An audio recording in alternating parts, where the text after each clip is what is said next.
प्रिय मित्रों, माताओं बहनों, सादर जय श्री कृष्णा।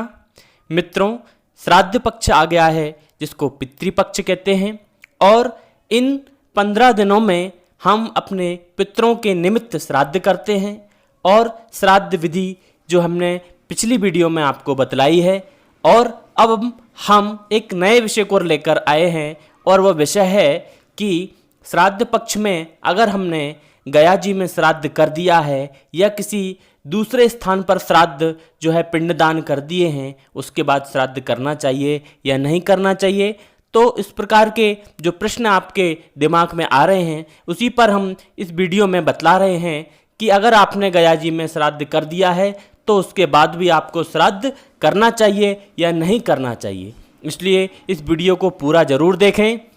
सबसे पहले हम जानेंगे कि श्राद्ध किसे कहते हैं। श्राद्ध यानी श्रद्धया इदम श्राद्धम, यानी श्रद्धा ही श्राद्ध है।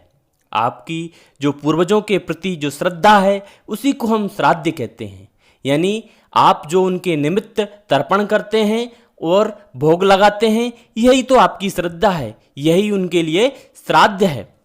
प्रत्येक व्यक्ति जो अपनी पूर्वजों के निमित्त तथा सामर्थ्य श्रद्धा से अवश्य कुछ ना कुछ करता रहता है। इसलिए मान्यता है कि श्राद्ध ना करने से हम अपने पितरों को कोप के भागी बना देते हैं। अतः प्रत्येक व्यक्ति को पितरों की तृप्ति हेतु श्राद्ध जरूर करना चाहिए। और शास्त्र भी कहते हैं, श्रद्धा से कई अवसर बताए गए हैं, किंतु जो पितृपक्ष जिसमें श्राद्ध जो है अवश्य करना चाहिए। अगर आप गया जी में भी श्राद्ध कराए हैं उसके बाद भी आप अपने पितरों का श्राद्ध कर सकते हैं।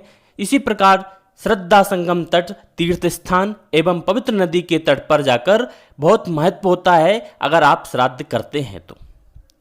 माना जाता है कि श्राद्ध करने के पश्चात पितर जो हैं आपके देवलोक को प्रस्थान करते हैं। कुछ विद्वान इसको श्राद्ध को अंतिम श्राद्ध मानते हैं और कहते हैं कि अगर आपने गया जी या किसी नदी तट पर अंतिम श्राद्ध कर दिया है तो उसके बाद आपको श्राद्ध नहीं करना चाहिए।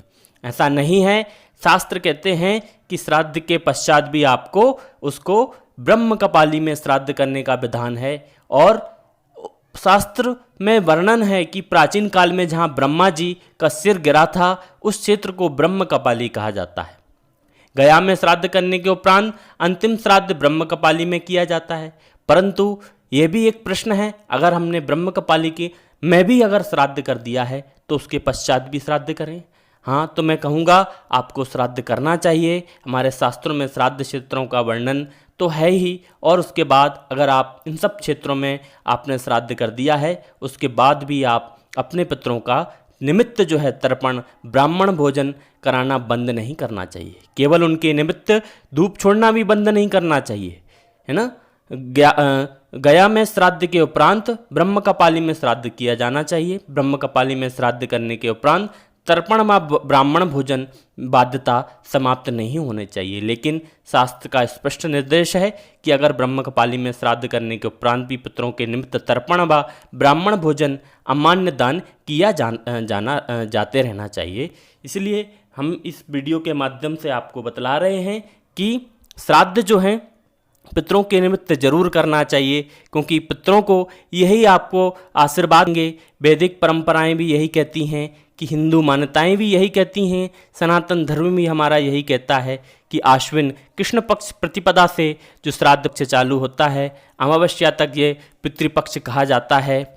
मान्यता है पिंडदान मोक्ष प्राप्ति में अलग अलग लोग उपाय करते हैं, परंतु उनके निमित्त जो है तर्पण प्रतिदिन होना चाहिए, उनके निमित्त भोग प्रतिदिन लगना चाहिए, उनके निमित्त जो है ब्राह्मण इत्यादि को भोजन कराना चाहिए। जो तिथि उनकी होती है उस तिथि को ब्राह्मणों को भोजन कराएं। भोजन करने के बाद दक्षिणा दें और प्रार्थना करें अपने पूर्वजों से कि हमारे घर में खुशहाली बनी रहे, आपका आशीर्वाद बना रहे। इस प्रकार की ऐसी प्रार्थना करें अपने पूर्वजों के निमित्त। और ये मान्यता हम आप शास्त्र निमित्त मान्यता आपको बता रहे हैं कि शास्त्र भी यही कहते हैं कि पितरों के प्रति अंतिम श्राद्ध कभी नहीं होता है।